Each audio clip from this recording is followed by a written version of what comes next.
Today we are going to learn our new poem, that is The Love Song of J. Alfred Prufrock. It is written by T.S. Eliot. So before going to discuss the poem, we are going to discuss about biography of T.S. Eliot. Okay, T.S. Eliot. This is a very great writer. So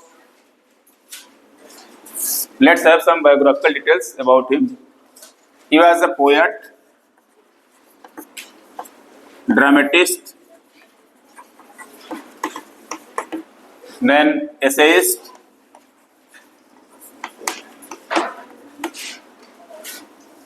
critic, editor, teacher, banker,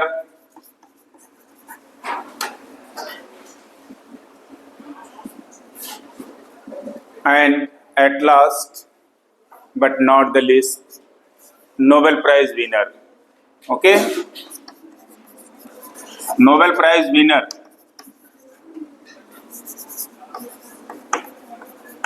He was awarded with Nobel Prize in 1948.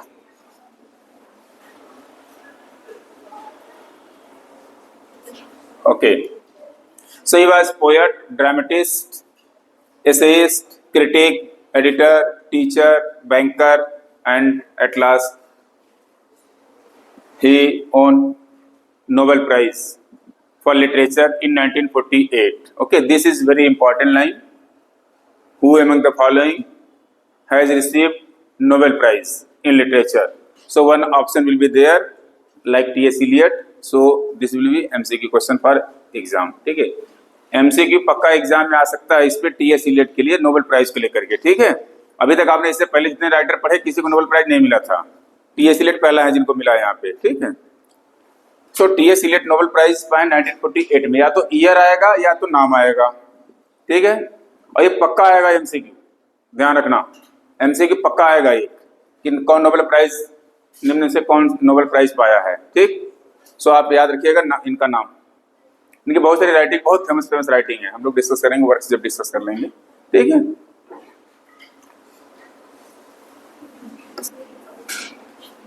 he was awarded with one title that is called as OM, Order of Merit. Order of Merit by British government. Okay, British government के द्वारा order of merit मिला है. Then he was also called as father of modern poetry. Father of modern poetry or modernism basically. So in literature you have seen Victorian period. Victorian period ranges from 1837 to 1901. मतलब queen Victoria का जो शासन काल था 1837 से लेकर के 1901 तक, उस पीरियड को लिटरेचर में क्या कहते हैं? Victorian period. ठीक, तो विक्टोरियन पीरियड के बाद स्टार्ट हो जाता है लिटरेचर में modern period. Modern period. Okay, this modern period ranges from 1900 or 1901, sometimes it is called one, to 1945. Then after 1945 to till date, it is called as post-modern. ठीक है, post-modern era or post-modern. At present we are living in post-modern era. Okay, so each era or each period has some characteristic. Okay, so modern literature has also some characteristics. In the last or in the previous era, you have seen, like in Victorians, you say realism, pessimism, then conflicts between science and religion, and issues of common men or common problems, you can say. So in the modern era, by this time, the people has been more educated, more scientific, and they started their individuality. Okay, individuality. मतलब पहले व्यक्ति दूसरे की भी भला सोचता था, अब केवल अपना भला सोचने लगा. ठीक है, इंडिविजुअलिटी बढ़ते चली गई. अगर इंडिविजुअलिटी बहुत ज्यादा बढ़ जाए, आप ऑटोमेटिकली खुद सोचिए कि सब लोग केवल अपना भला सोचें. ठीक, आप आए क्लास में, आपने जो सीखा पढ़ा किसी को ना बताएं. तो क्या होगा, ये स्वार्थपरता यानी आपकी जो सेल्फिशनेस है बढ़ती चली जाएगी, और हर व्यक्ति फिर सेल्फिश हो जाएगा, फिर मानवता का क्या होगा, क्या होगा, डिग्रेडेशन हो जाएगा, सत्यानाश हो जाएगा मानवता का। ठीक है, तो बाय दिस टाइम जो मॉडर्न पीपल थे, स्पेशली अर्बन लाइफ पीपल, उनके अंदर इंडिविजुअलिटी बहुत बढ़ती चली गई थी। ठीक है, so let us see some characteristic features of modern period, then we will go for biography of T S. Eliot. Okay,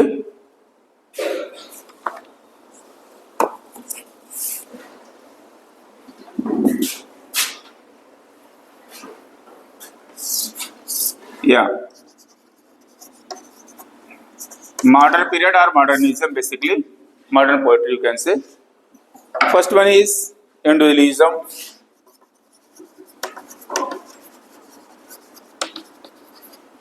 then fragmentation,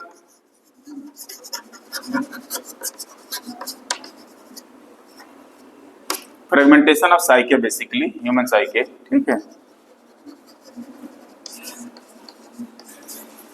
fragmentation of human साइके लिख लीजिए, फिर हम एक्सप्लेन करते हैं सारे आपको। ठीक है,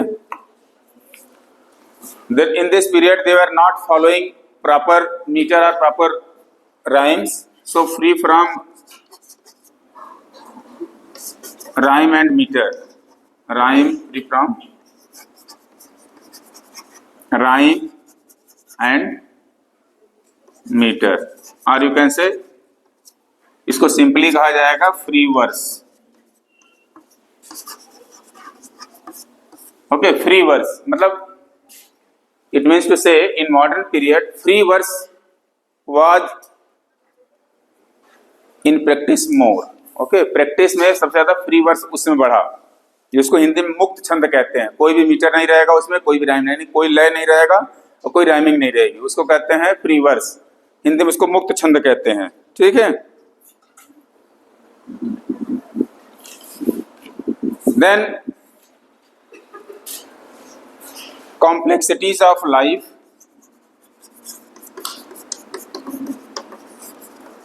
complexities of life, then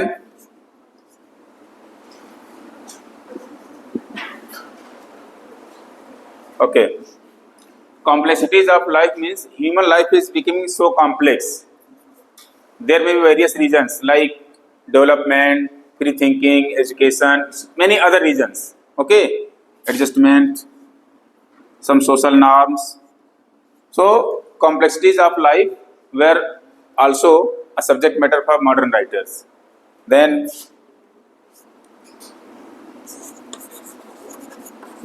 open ending of writing। ठीक है, ओपन एंडिंग का मतलब होता है, जैसे आप लोगों ने देखा मूवीज देखते होंगे, ठीक, लास्ट में ऐसा होगा कि घर से निकल के चल दिया राइट प्रोटैगोनिस्ट। ठीक है, अब उसके आगे क्या हुआ पता नहीं। बहुत सारे कहानी आप देखे होंगे, मूवीज देखे होंगे, इसमें कहते हैं पार्ट 2 में आएगा, तो पार्ट 1 पार्ट 2 हो गया है, पहले नहीं था ऐसा। तो कई बार ऐसा होगा कि क्योंकि किसी भी कहानी का एंड कोई जरूरी नहीं है कि वही एंड हो जो राइटर खुद दे रहा है, ठीक, उसके अलग एंड भी हो सकते हैं। तो राइटर इस तरह की राइटिंग ला करके यहाँ पर आपको छोड़ देगा जहाँ पे कि क्लियर एंडिंग नहीं होगी, एकदम ओपन एंडेड होगा, उसको ओपन एंडिंग कहते हैं। ठीक है, ओपन एंडिंग। और ओपन एंडिंग में अब रीडर के ऊपर डिपेंड करता है कि उसको कैसे इंटरप्रेट कर रहा है। ठीक है, अब रीडर अपने हिसाब से, जो रीडर जिस लेवल का होगा, जिस तरह की थिंकिंग हो, वो अपने अपने हिसाब से इंटरप्रेट करेगा। So readers were made free to interpret literature. ये मॉडर्निज्म में आया, मतलब पोस्ट मॉडर्न एरा में या मॉडर्न एरा में स्पेशली। ठीक है, स्पेशली पोस्ट मॉडर्न एरा में ज़्यादा प्रचलन में आया, बट इस समय से आना शुरू हो गया था ओपन एंडिंग। So, ये कुछ फीचर्स हैं। एक और है इसमें जो इम्पोर्टेंट फीचर है, सॉलिडारिटी।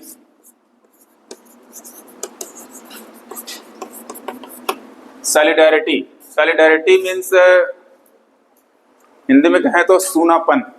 ठीक है, जैसे आपको लग रहा है कि क्लास में यहाँ कॉलेज में आप आते हैं, बहुत सारे बच्चे हैं, ठीक, लेकिन अगर आपसे बोला जाए कि write names of your 5 close friends to whom you believe most, तो शायद हो सकता है कि सारे बच्चे लिखने में असमर्थ हो जाएं।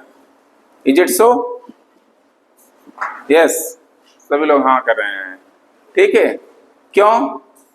ये जो ट्रस्टलेसनेस है, मतलब लोगों के ऊपर विश्वास कम होना, ये बढ़ता जा रहा है। यानी ट्रस्टलेसनेस बढ़ता जा रहा है, ट्रस्ट वर्दीनेस कम होता जा रहा है।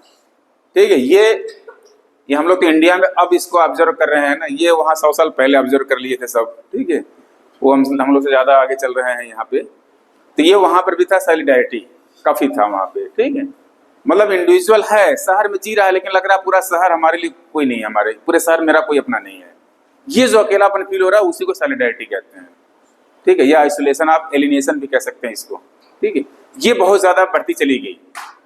और ये जब इंग्लैंड में जी रहे थे, वहाँ पर रह रहे थे, अभी हम बताएंगे बायोग्राफी पूरी वैसे। ठीक है, तो वहाँ पे उनको बहुत ज़्यादा फील हुआ, और वहाँ पे एक बुक उन्होंने लिखा, the waste land. The waste land 1922 में पब्लिश हुआ था। ये बुक इनकी मोस्ट फेमस बुक है, द वेस्ट लैंड। ठीक है, वर्क्स हम डील करेंगे तो अभी डिस्कस कर लेंगे, लेकिन इसको नोट कर लीजिए, द वेस्ट लैंड 1922 में पब्लिश हुआ था। ठीक है, द वेस्ट लैंड मतलब ये जो वर्ल्ड है ना, it's like a waste land, मतलब एक बंजर जमीन की तरह है। सब कुछ वहां पे डिजर्टेड फील हो रहा है, बिखरा हुआ फील हो रहा है। ये जो उनके अंदर solidarity, spiritual solidarity, basically this solidarity is spiritual solidarity, you can से। Okay, spiritual solidarity. तो ये जो फीचर है, कुछ फीचर्स मिल करके ये मॉडर्निज्म को रिप्रेजेंट करते हैं।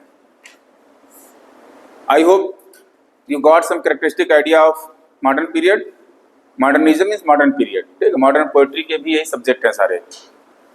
फिर अलग अलग देखो, कोई जरूरी नहीं कि नहीं एक फीचर है जो ये जो कैरेक्टरिस्टिक है सारे राइटर में इक्वली मिले, बट जो मेजर मिलता है उसी पे लिखा जाता है। ठीक है, इसी के समय दूसरे राइटर में हो सकता है बिल्कुल ना मिले इसमें से बहुत सारी चीजें, लेकिन आपको मोटी मोटा लेके चलना है। ये बुक का नाम याद रखना, द वेस्ट लैंड, ये पक्का एमसीक्यू में आएगा। ठीक है, टी.एस. इलियट का नाम कहीं आए तो द वेस्ट लैंड का नाम आना 100% गारंटी है।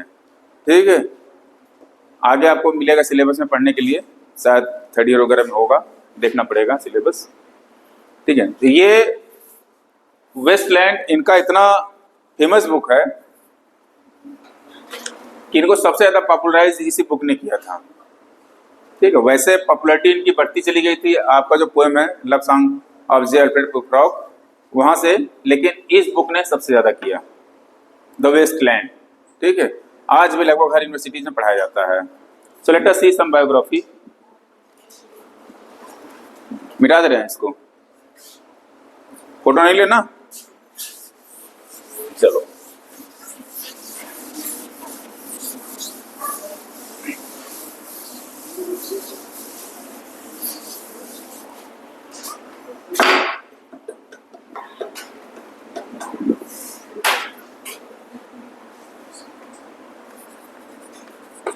Okay, he was born on 26 September 1888. Okay, 1888. Then he died on 4 Jan 1965. 1965. अच्छा, 1888 ये डेट और आया था पहले कहीं? हाँ, कहाँ आया था? यस, मैथ्यू अर्नोल्ड की डेथ इसी ईयर में हुई थी। ठीक है, टी.एस. इलियट जो है जिस साल पैदा हुए थे उसी साल मैथ्यू अर्नोल्ड की डेथ हुई थी। इससे पहले जो राइटर पढ़े थे आप, मैथ्यू अर्नोल्ड। ओके, तो आप देखो एक दूसरे को रिलेट करोगे ना, जोड़ जोड़ के रखोगे तो जल्दी याद होता है। ठीक है, 1888। हालांकि ये डे नहीं पूछा जाएगा कहीं पे, ज्यादातर ईयर पूछा जाता है। अगर कहीं पूछा भी जाएगा तो ईयर पूछा जाता है। हालांकि चूंकि एमसीक्यू का मामला आप लोग का, तो थोड़ा डेट याद रख लीजिएगा exact. So he was born at Saint Louis, Missouri. Okay, Saint Louis, LOIS, Saint Louis, Missouri, MISS OURI, Missouri, USA।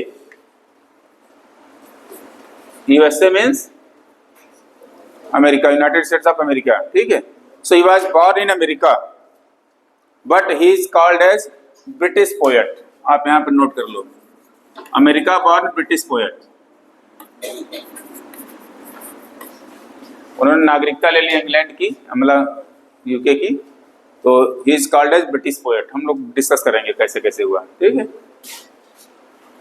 So he died in London, okay. इनकी डेथ लंदन में होती है। His father was a successful businessman. He belong to elite class, मतलब जो upper class है उसमें belong करते थे। His father was owning a brick company, brick company थी उसको ओन करते थे। His mother was a teacher, poet and critic also. So his father's name was Henry, Henry Ware Eliot, and mother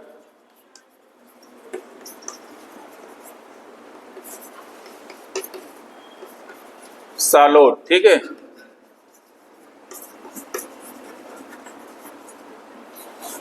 okay, Henry Ware Eliot, Charlotte, Sam Stearns, okay. ये Charlotte जो लिखा दिख रहा है इसको सालोट पढ़ते हैं, सालोट, सालोट, हाँ सालोट। बट इंडिया में चार्लोट चार्लोट ज़्यादा पढ़ते हैं लोग, but it's not Charlotte, okay. हाँ सालोट। आर एक्चुअल में क्या होता है, जब आर लिखा जाएगा कहीं पे उसके बाद अगर वावेल साउंड, ये सॉरी कॉन्सोनेंट साउंड है, तो इंग्लिश में रूल होता है कि उस आर का प्रोनाउंसिएशन नहीं किया जाता है, एक्चुअल जो इंग्लिश प्रोनाउंसिएशन रूल है, ठीक है। तो ये साइलेंट हो जाता है वहाँ पे, तो ये सालोट है।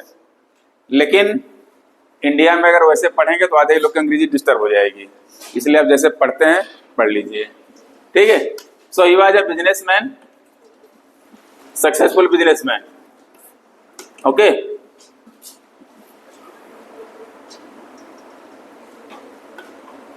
इनकी जो मदर थी, his mother was a school teacher,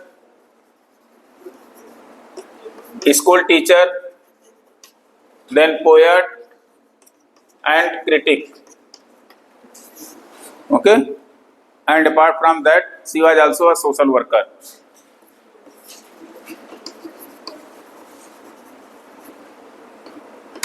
social worker, critic मतलब है कि एक होता है जो बहुत बड़े लेवल पर क्रिटिक होते हैं, जैसे इनका नाम है टी एस इलियट का, ये बहुत बड़े लेवल पर क्रिटिक हैं, ठीक है। आप पूरे लाइव लिटरेचर में इनको पढ़ते मिलेंगे, हर समय मिलेंगे आपको पढ़ने के लिए।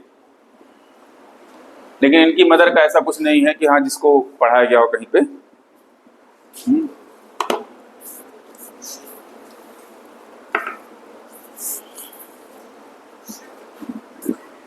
So his basic schooling education was done at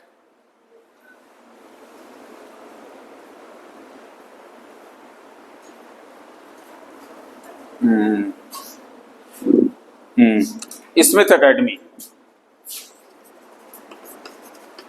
Smith academy, okay. His basic schooling was done at Smith Academy. After that he went to Harvard University, Harvard नाम सुना होगा, ओके। From there he did his graduation and post graduation. He also did his PhD, but in the end he submitted his dissertation और thesis, but did not give his oral to receive a degree. मतलब जो PhD होती है, एक dissertation किया जाता है, आपको 200-300 पन्ने का आप लिखेंगे, उसको सबमिट करेंगे, इसके बाद चेक होने के बाद उसमें एक वाइवा होता है, उस फाइनल वाइवा जिसे कहते हैं, ठीक है। वो फाइनल वाइवा नहीं दिए तो officially he is not having PhD degree, ठीक है। बट इन्होंने PhD की थी, फिलोसॉफी में की थी, ठीक है। He languages known after Harvard. He also received scholarship for Merton College, Oxford, okay. ये हार्वर्ड यूनिवर्सिटी कहाँ पर है? ये USA है। ये कहाँ है? हाँ, ऑक्सफोर्ड, UK, ठीक है। So he moved in 1910 to UK for his studies. 1910 से 11 में वो चले आए यहाँ पे पढ़ने के लिए। 14 से बेसिकली 14 में आए थे, एग्जैक्टली 14 में, ठीक है। 14 में आए, 1914 में पढ़ने के लिए वहाँ पे। Then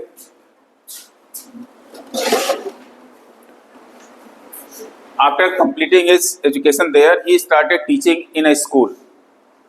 ठीक है, हाई गेट स्कूल है, कई स्कूलों में इन्होंने पढ़ाते रहे, बाद में पार्ट टाइम भी पढ़ाते रहे शाम को. Then he joined one bank, Lloyd bank, LLY है ना, L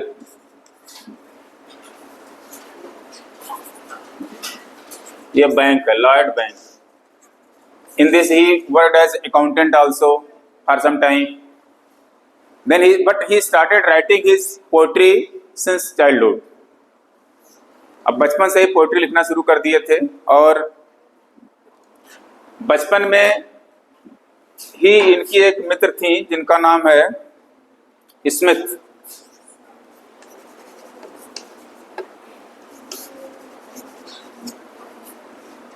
स्मिथ, अबे हाले है, हेल है, जो भी है, ठीक है, HLE स्मिथ. स्मिथ नाम है, क्या नाम है,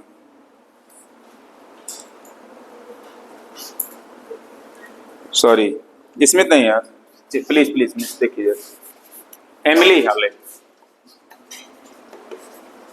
ओके, एमिली हाले इनकी बचपन की दोस्त थी, जिसको इन्होंने बहुत, मतलब he fell in love with Emily Hale. But when he moved to England, then there was no communication directly. कहने का मतलब है 1914 में जब ये TS इलियट USA से इंग्लैंड चले गए, तब इनकी इससे डायरेक्ट कांटेक्ट खत्म हो गया. लेटर लिखते रहे, और लेटर इतना लिख डाले हैं कि आज की तारीख में इनके 1311 लेटर्स सील्ड करके, पैक करके आज भी रखा हुआ प्रिंसटन यूनिवर्सिटी में. और हालांकि इनकी शादी इनसे नहीं हुई है, ठीक है, और इस शर्त पे रखा हुआ है कि इनकी दोनों की मृत्यु के 50 साल बाद उस लेटर को ओपन करके जो करना वो कर सकते हैं. ठीक है, आज भी वो लेटर रखे हुए हैं प्रिंसटन यूनिवर्सिटी में, USA में. इन्होंने बहुत सारे लेटर लिखा था. एमिली ने भी TS इलियट को लिखा था, वो लेटर तो उन्होंने फॉरवर्ड दिए, लेकिन एमिली हॉले ने रखा है लेटर, वो लेटर सारे सील करके आज भी रखा हुआ है. ठीक है, लेकिन इनसे शादी नहीं होती है. क्यों नहीं हो पाती है? व्हेन ही, बिकॉज जब TS इलियट 1914 में USA जाते हैं, तो जब भी लौटे बहुत शॉर्ट पीरियड के लिए लौटे, और इनसे मुलाकात नहीं हो पाई इनकी. डायरेक्ट अपने घर आए और वापस चले गए, और वहां जाते ही इंग्लैंड में इनके कुछ जान पहचान के लोग थे, दोस्ती करा दी एक लड़की से जिसका नाम है विवियन. ठीक है, मैरिज देख लीजिए इनका, विवियन हेवुड. ठीक है, विवियन हेवुड, जिससे मतलब इनकी दोस्ती करा दी, और उन्होंने उससे शादी कर लिया वहीं पे, अमेरिका में ही, सॉरी इंग्लैंड में, जब ऑक्सफोर्ड में पढ़ रहे थे वहीं पे. शादी क्यों करा दी? क्योंकि TS इलियट को वहां पे रहने के लिए चाहिए था, और किसी भी मतलब कंट्रीज का रूल होता है कि नागरिकता चाहिए रहने के लिए लंबे समय तक के लिए. तो ऐसा कुछ लोग का मानना है, कुछ राइटर्स का, कि इन्होंने शादी बहुत ज़्यादा प्यार मोहब्बत के चक्कर में नहीं की, सिर्फ इसलिए कर ली कि इनको नागरिकता मिल जाए. अनफॉर्चुनेटली इनकी जो शादी होती है 1932 में होती है, नहीं सॉरी 1915 में, और 1932 तक चलता है. 1932 में डिवोर्स हो जाता है. रीजन उसके पीछे, विवियन हेवुड बहुत ज़्यादा बीमार रहती थी, और इतना ज़्यादा बीमार रहती थी कि उसमें बहुत सारी दवाएं ऐसी थी जो नशीली दवाएं थी, ड्रग्स वगैरह लेना पड़ता था, और उससे उनका मेंटल डिसऑर्डर हो गया. लास्ट में ये हुआ 1932 में इन्होंने डिवोर्स ले लिया, और इनका जो भाई था विवियन हेवुड का, इनको मेंटल हॉस्पिटल भर्ती कर दिया, जहां इनकी मृत्यु हो जाती है 1947 में. ओके, 1947 में डेथ हो जाती है. Unfortunately this pair means TS Eliot and Vivienne Haywood could not have any children. ठीक है, तो इनसे कोई बच्चे नहीं होते हैं, और इनकी डेथ हो जाती है. उनकी नज़रों में, TS इलियट की नज़रों में, that was most unsuccessful marriage. ठीक है, TS इलियट के लिए ये मोस्ट अनसक्सेसफुल मैरिज था. After that he remarried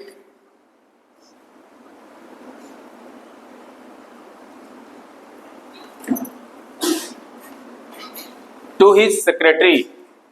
Secretary name is Fletcher. Okay, Valerie Fletcher. Then he remarried to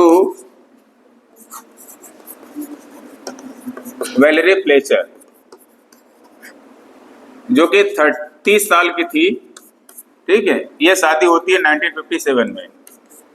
अब जोड़ लो कितने साल उनकी उम्र थी टी एस इलियट की, जोड़ो 57 साल तो इधर ही हो गया, 12 साल उधर। ठीक है, ठीक है, कितने साल हो गए? 68, 67, 68 हो गया। तो 68 साल के एज में इन्होंने शादी कर डाली, किससे?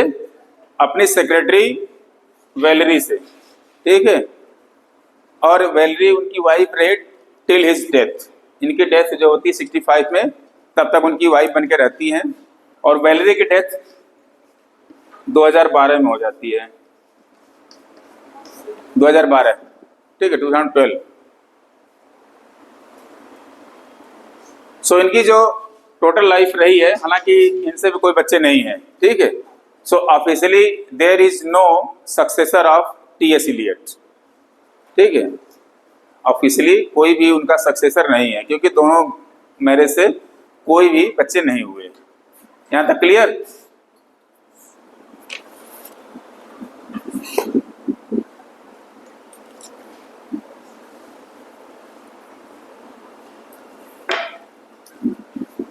एक और इंटरेस्टिंग चीज है यहाँ पे नोट करने लायक, अगर आप चाहें तो नोट कर लीजिए।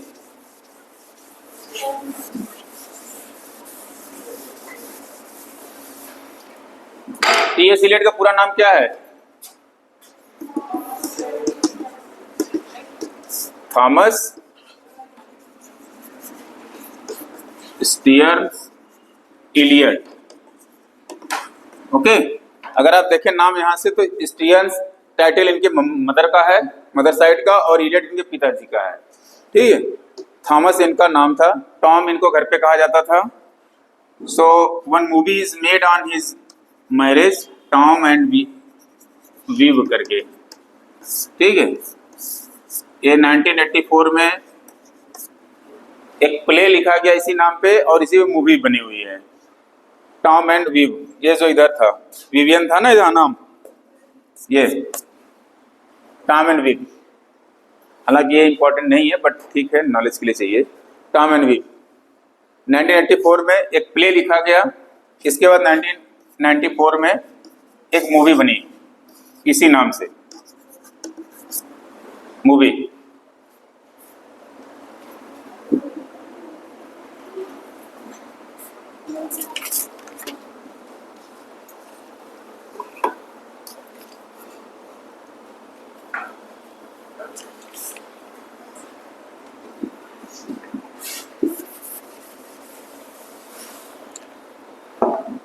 When he was studying in Harvard, he met to one person who was also a poet. His name is Ezra Pound. ये नाम याद रखिएगा, बहुत इंपॉर्टेंट नाम है, एजरा पाउंड। ठीक, एजरा पाउंड को माना जाता है टी एस इलियट का गुरु। Ezra pound T S Elliot का गुरु। ठीक है,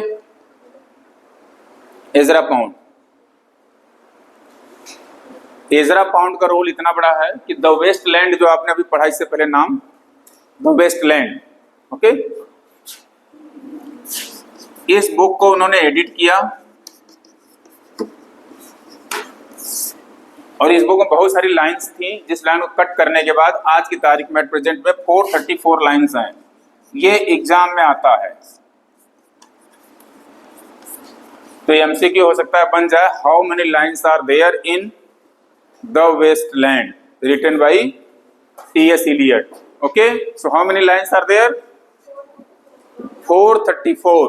नोट कर लीजिए, एकदम सेट कर लीजिए दिमाग में, 434 लाइन। ठीक है, ये एमसीक्यू में आता है, टीजीटी पीजीटी नेट में भी एक बार पूछा गया है। बाकी बुक का नहीं पूछा जाता, लेकिन इसी का पूछा जाता है, द वेस्ट लैंड का। This book was edited by Ezra pound. Okay, Ezra pound को माना जाता है इनका ये लिटरेरी गुरु थे। हमेशा इनके टच में रहे, हमेशा लिखते पढ़ते। और भी लोग थे, ठीक है, जैसे अगर कहा जाए तो T S. Eliot was more inspired by Mark Twain. Mark Twain एक राइटर थे, उनसे, देन एडवर्ड फिट्जगेराल्ड से, लेकिन जो सबसे ज्यादा गाइड किया इनको वो एजरा पाउंड है। तो जहां भी टी.एस. इलियट का नाम आता है वहां एजरा पाउंड का नाम पक्का आता है, ठीक है। तो टी.एस. इलियट जहां रहेंगे वहां पे नाम एजरा पाउंड का आएगा, तो एजरा पाउंड नाम याद रखिएगा, क्लियर, एकदम दिमाग में सेट रहे। Then he also worked as editor. एक कंपनी थी जिसका नाम है Faber and Faber, book company थी फैबर एंड फैबर, ठीक है, पब्लिशर थे। इन एक और मैगजीन थी द इगोइस्ट करके, उसमें भी एडिटर थे। इगोइस्ट, द इगोइस्ट, उसमें भी एडिटर थे। फैबर एंड फैबर ये कंपनी थी, इसमें भी ये काम किए हैं पब्लिशिंग का, ओके। हमने ऊपर लिखा था ना, ये वाज एडिटर, क्रिटिक, ड्रामेटिस्ट, ये सब, ठीक है। तो एक एक को हम अभी जस्टिफाई कर रहे हैं आपको यहाँ पे।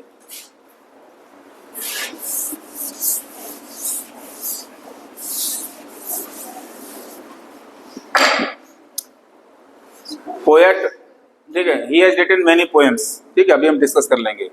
क्रिटिक को देख लीजिए,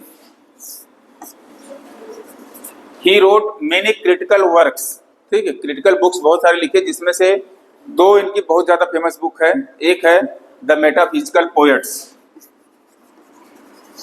द मेटाफिजिकल पोएट्स, ओके। एक है, दूसरा है the sacred would, the sacred would. ये दो क्रिटिकल वर्क्स हैं, काफी फेमस बुक है। इन्होंने दो टर्म दिए थे जो बहुत फेमस टर्म है, इनका नाम आते ही पूछा जाता है, वो पूछा जाता है ऑब्जेक्टिव कोरिलेटिव।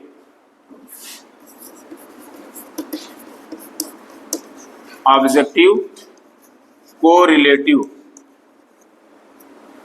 ये टर्म याद रखिएगा, ऑब्जेक्टिव कोरिलेटिव। एक एमसीक्यू एग्जाम यही बनकर आएगा। The term objective correlative is related to, नीचे ऑप्शंस हो जाएंगे, Matthew Arnold, T S. Eliot, W B. Yeats, Pope, ठीक है। तो ऑब्जेक्टिव कोरिलेटिव, ये टर्म याद कर लीजिए, क्लियर। और एक और इनका एक ऐसे है, individual talent, tradition and individual talent, okay, tradition and individual talent. Objective correlative क्या है समझिए। इनका मानना है कि वॉट एवर द थॉट और action is there that must arouse emotions accordingly, मतलब जैसा थॉट है और वैसे ही इमोशन आपके अंदर निकलनी चाहिए। लेकिन इन्होंने हैमलेट पर, एक बुक है हैमलेट, किसकी है, शेक्सपियर की, ठीक, हैमलेट। इसके ऊपर इन्होंने एक चार्ज लगाया कि Hamlet is an artistic failure, Hamlet is an artistic failure. इसको इन्होंने कहा आर्टिस्टिक फेलियर है, मतलब लिखने पढ़ने के दृष्टिकोण से ये बुक फेल है, आर्टिस्टिक फेलियर है। क्यों फेलियर है उन्होंने जस्टिफाई किया है अपने इस ऐसे में, ठीक है। कैसे फेलियर है कि उसमें जो थॉट और इमोशंस हैं, थॉट एंड इमोशंस, वो दोनों कोरिलेट नहीं कर रहे हैं। एग्जाम्पल उसमें दिखाया गया है कि जब हैमलेट अपने फादर का बदला लेने के लिए अपने चाचा यानी क्लाउडियस को मारने के लिए जाता, बहुत गुस्से में जाता, तलवार लेकर के जाता है। उसमें हैमलेट की एज 22 साल होती है, ठीक है। साइकोलॉजिकली अगर कोई 22 साल का लड़का गुस्से में है तो बहुत गुस्से में होगा, ठीक है, वो बहुत गुस्से में होगा 22 साल वाला। और मर्डर करने के लिए गया अपने चाचा का, और जाके जब देखता है कि उसके चाचा वहां पे प्रेयर कर रहे होते हैं तो वो नहीं मारता, छोड़ देता है गुस्से में, ठीक है। ये बहुत ही अटपटा लगता है देख करके कि एक जो कोई 22 साल का देखा जाए साइकोलॉजिकली कि 22 साल का जो लड़का है इतने गुस्से में गया तलवार लेकर के मारने के लिए, और वहां कैसे वो रुक गया। ठीक है। जो थॉट और इमोशंस हैं, मतलब जो सोच रहा है, नहीं जो एक्शन में आ रहा है, जो इमोशंस जनरेट हो रहे हैं, वो दोनों रिलेट नहीं कर रहे हैं, को रिलेटिव नहीं है, तो इसी को आर्टिस्टिक फेलियर कहा इन्होंने। तो ये एग्जाम में एमसीक्यू में आता है, the term artistic failure is related to, or the term objective correlative is related to objective correlative, ठीक है। देन एक आता है individual talent, tradition and individual talent. ये 2-3 टर्म है जो कि टीएस इलियट ने दिए हैं, यहाँ पे दिए नहीं, उन्होंने एक ऐसे लिखे, उसमें एक्सप्लेन किया है, बट इसी नाम से ज्यादा फेमस है, ठीक है। ऑब्जेक्टिव कोरिलेटिव और इंडिविजुअल टैलेंट, ओके।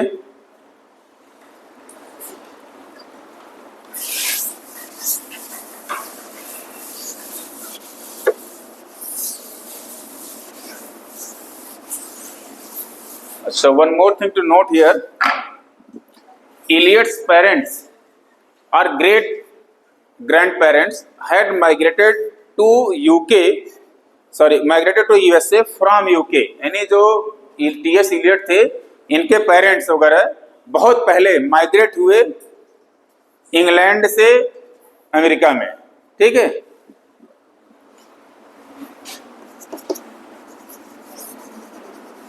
ज्योग्राफी कोई है? एनीवन? नहीं, ये 2 टर्म मैंने लिखा है, इंग्लैंड एंड न्यू इंग्लैंड। सुना न्यू इंग्लैंड? नहीं, इंग्लैंड एंड न्यू इंग्लैंड। देखो ये इंग्लैंड तो इंग्लैंड वाला इंग्लैंड है जिसको यूके कहते हो, ठीक। ये जो न्यू इंग्लैंड है, ये कोस्टल एरिया है, मैसाचुसेट्स का एरिया है, ठीक है। जब आप अमेरिका का ये पढ़ेंगे नक्शा जब, ठीक है, तो बीच में समुद्र है, समुद्र से जब इधर इंग्लैंड है, इंग्लैंड से जब इधर से सी शोर से जाएंगे, सबसे पहले जो पड़ता है वो मैसाचुसेट्स एरिया पड़ता है। और इस एरिया में around 16th century, okay, in England you might have heard the word that Henry eighth, ठीक। हेनरी एट्थ ने जब 16th century में बहुत ज्यादा अटैक कर दिया चर्चेस पे, तो बहुत सारे जो प्रिस्ट थे छोड़ के इंग्लैंड दूसरे दूसरे देश में भाग गए। तो उसमें जो सबसे ज्यादा मूव किए, वो मूव किए अमेरिका साइड में, ठीक है। मतलब शिप में बैठ गए, जहां चली गई, जो है नए लैंड पे लैंड किया उन्होंने, नए जगह।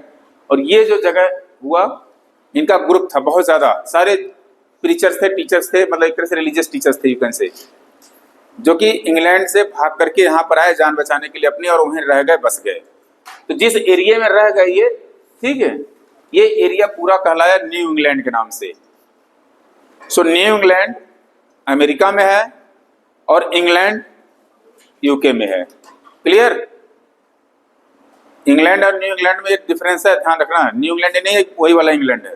न्यू इंग्लैंड एक लोकेशन का नाम है जिसको नाम रखा गया क्यों? क्योंकि वहां पे इंग्लैंड से सब भाग करके आगे बस गए थे। तो इसी जो न्यू इंग्लैंड वाले पर्सन हैं, इसी में से एक खानदान टीएस इलियट का है। एलिट फैमिली से बिलोंग करते हैं ये, ठीक है। क्योंकि जितने भागे थे सब पैसे वाले थे, तेज तरार थे, ठीक है। अब यहीं से सोचो, जो विदेश भागते हैं कौन लोग भागते हैं? गरीब किसान मजदूर भागता है, करोड़ों वाले भागते हैं, ठीक है, चाहे वो जैसे भाग रहे हो, ठीक है। ये लोग भी ऐसे यहाँ से इंग्लैंड छोड़ करके जब न्यू इंग्लैंड आए यहाँ पे अमेरिका मैसाचुसेट्स एरिया में, ठीक है, ये एरिया न्यू इंग्लैंड कहलाया। इंग्लैंड में इनका जो टीएस इलियट का ओरिजिनल खानदान था, ये उस जगह का नाम है East Coker. East Coker, EASTCOKER, East Coker Somerset district में है। सोमरसेट डिस्ट्रिक्ट, ठीक है, SOMERSET, सोमरसेट, ठीक। सोमरसेट डिस्ट्रिक्ट में ये ईस्ट कोकर प्लेस है।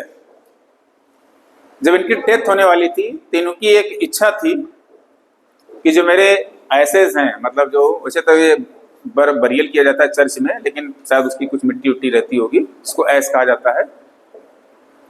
इनका मानना था कि मुझे ले जाकर के मेरे जो एसेस हैं, चाहे जो मैं जहां मरूं, लेकिन मेरे एसेस को ईस्ट कोकर का जो चर्च है, जहां मेरे पिताजी के पिताजी रहते थे, उसी चर्च में उसको दफन किया जाए और उस पे एपिटाफ लिखा जाए। एपिटाफ नोट कर लीजिए, हो सकता है एग्जाम में आए। In my beginning is my end. In my beginning, in my beginning is my end. In my end is my beginning. In my beginning is my end. हाँ, अगली line, in my end is my beginning. आज भी east Kokar का जो church है वहां पे लिखा गया है बरियल प्लेस पे यही लाइन, ठीक है। फिर से सुनिए, in my beginning is my end, in my end is my beginning. Clear.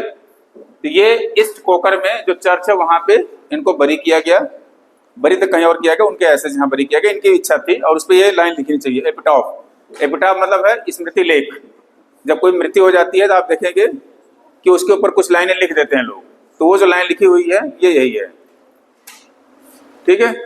ये एग्जाम में एमसीक्यू में आ सकता है कि on whose epitaph is written following line, in my beginning is my end, in my end is my beginning. ठीक है, ये line याद कर लीजिएगा। किसका है ये? T S. Eliot. Okay, so let's see some works.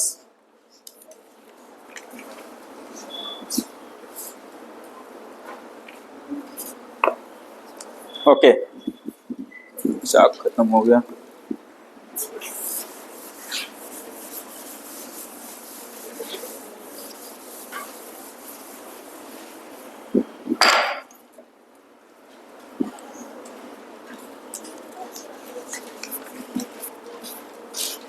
Okay,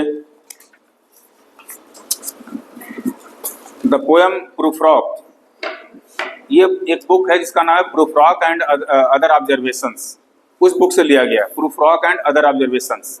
सो एक बुक ये है Prufrock and other observations, then Gerontion, then Sweeney among the nightingales, the Waste Land. The Waste Land एक पोएटिक बुक है, पोएम में लिखा हुआ है और बहुत बड़ी बुक है, ठीक है। 5 सेक्शंस हैं उसके। Then the hollow man, then journey of Magi, एक पोएम है इनका, द जर्नी ऑफ,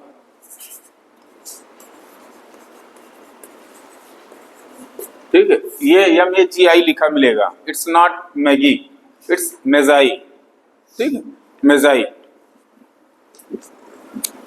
ये सुना है वर्ड मेजाई, कहीं आया था?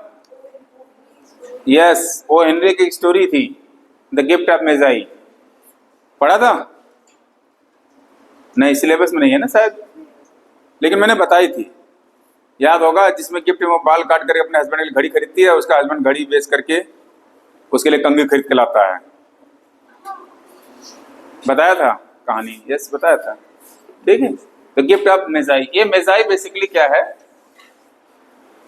एक बिब्लिकल कैरेक्टर है, ठीक है। बाइबल में एक कैरेक्टर है। ये माना जाता है कि जब जीसस क्राइस्ट की डेथ हुई, ठीक है, तो तीसरे दिन 3 लोग उनसे मिलने के लिए आते हैं और एक बाउल लिए आते हैं जिसे ग्राइल कहते हैं, ठीक है। पानी का घड़ा जो मतलब एक बाउल होता है उसको ग्राइल कहते हैं, GRAIL, ठीक है, ग्राइल। सो उस ग्राइल में पानी लेकर के इनके पास आते हैं पिलाने के लिए। तो उस 3 में से एक है जो इसका नाम है मेजाई, और उन्हीं तीनों संदेशवाहकों को मेजाई कहा गया है, जो 3 बंदे आए थे मिलने के लिए, ठीक है। बाकी जो लोग क्रिश्चियनिटी में होंगे वो लोग ज़्यादा बेहतर समझेंगे, और जो मैं थोड़ी बहुत जान रहा हूँ इतने जान रहा हूँ बस। Okay, so the journey of Magi, then Ash Wednesday, Ash Wednesday, ये भी एक बुक है, बहुत फेमस है इनकी। इनके कुछ प्लेज हैं जो बहुत फेमस हैं, क्रिटिकल वर्क्स हैं। प्लेज को देख लीजिए, इंपॉर्टेंट है। मर्डर इन द कैथेड्रल, ये आपके सिलेबस में है नेक्स्ट ईयर, ठीक है। चर्च में मृत्यु, then the cocktail party, the cocktail party,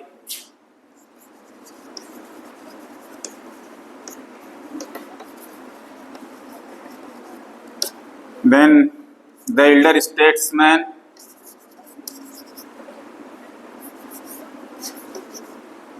elder statesman,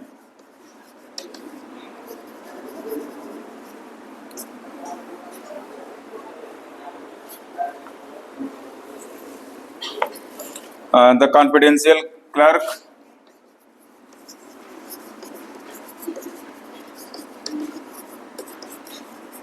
then family reunion,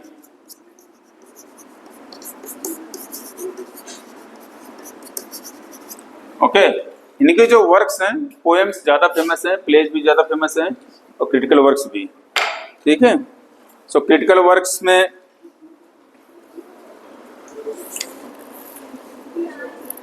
TEDs and individual talent और सेक्रेट वुड, ये दोनों बहुत फेमस हैं, ठीक है।